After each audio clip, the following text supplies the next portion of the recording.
he's already agreed to do a video testimonial for me as well. So that was one of the examples. The focus was that he could create equity and cash flow, so he could buy a property for himself right now, which he could not do at the time, I guess, early in his career. Yeah.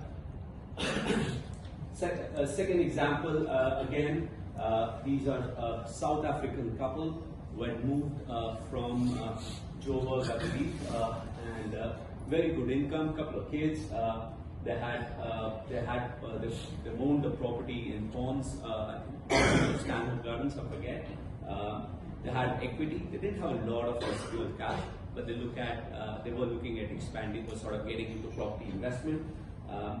They're fairly simple. The cash flow, like I said, was pretty decent, and because they wanted to build a portfolio, they didn't have a lot of equity for the property they had, and the income was good. So the ideal thing for them was to create equity, because the serviceability is going to be okay. If we create equity, we could use that equity to buy future properties, and that's why we went into a high growth sort of strategy, where they bought a property in Baldwins in Brisbane. It's about 20 kilometers from Brisbane CBD. It was cash flow neutral property, current price 850, and that made equity of about 270. Now last 6 or 8 months, every property price has gone up. There's no doubt, right? It's not like anybody's done anything special because I have to recommend that the property is going so well.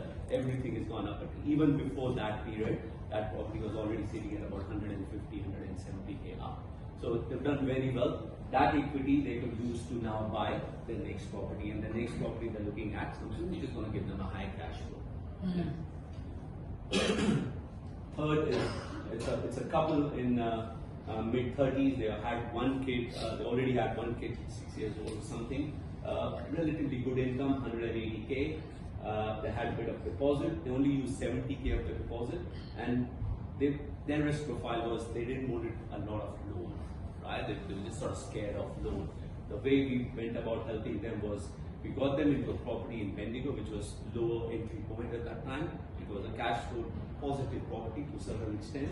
It was a very high cash flow. I think about a couple of grand every year they would get from in their pocket, and so they could get into the property investments.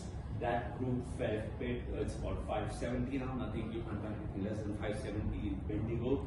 I wonder about that sometimes. And the equity is about 150k from that property. The reason they didn't want it to go big because they were going to have a second kid, and if they didn't plan for a property which is going to be at least cash flow neutral, they would have struggled to service the loan. So we went small with them so that they could plan out their finances for the future. Now I think when his wife goes back to work in July, they'll be looking at the second property. So these are the things we look at, these are the things we plan for our clients so that they can have, it's not only about selling a property, it's sort of setting them up for the future.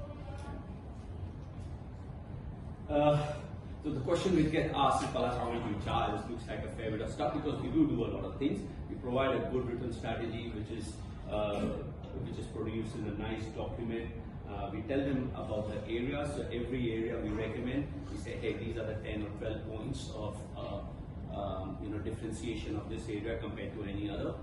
We do a comparative analysis of all the properties options which we provide. So breakup of land size, build size, everything included, rent, expenses, and everything like that, and also provide a cash flow analysis of how that might look like. Obviously, there's a lot of disclaimers in there, how this might look like in the next 10 to 15 years. So you know what you're getting into as well. And very, very conservative in the way we approach any cash flow or any analysis. We only project, hey, it's only going to grow by inflationary rate. So we don't even say it's going to grow by 10, 15.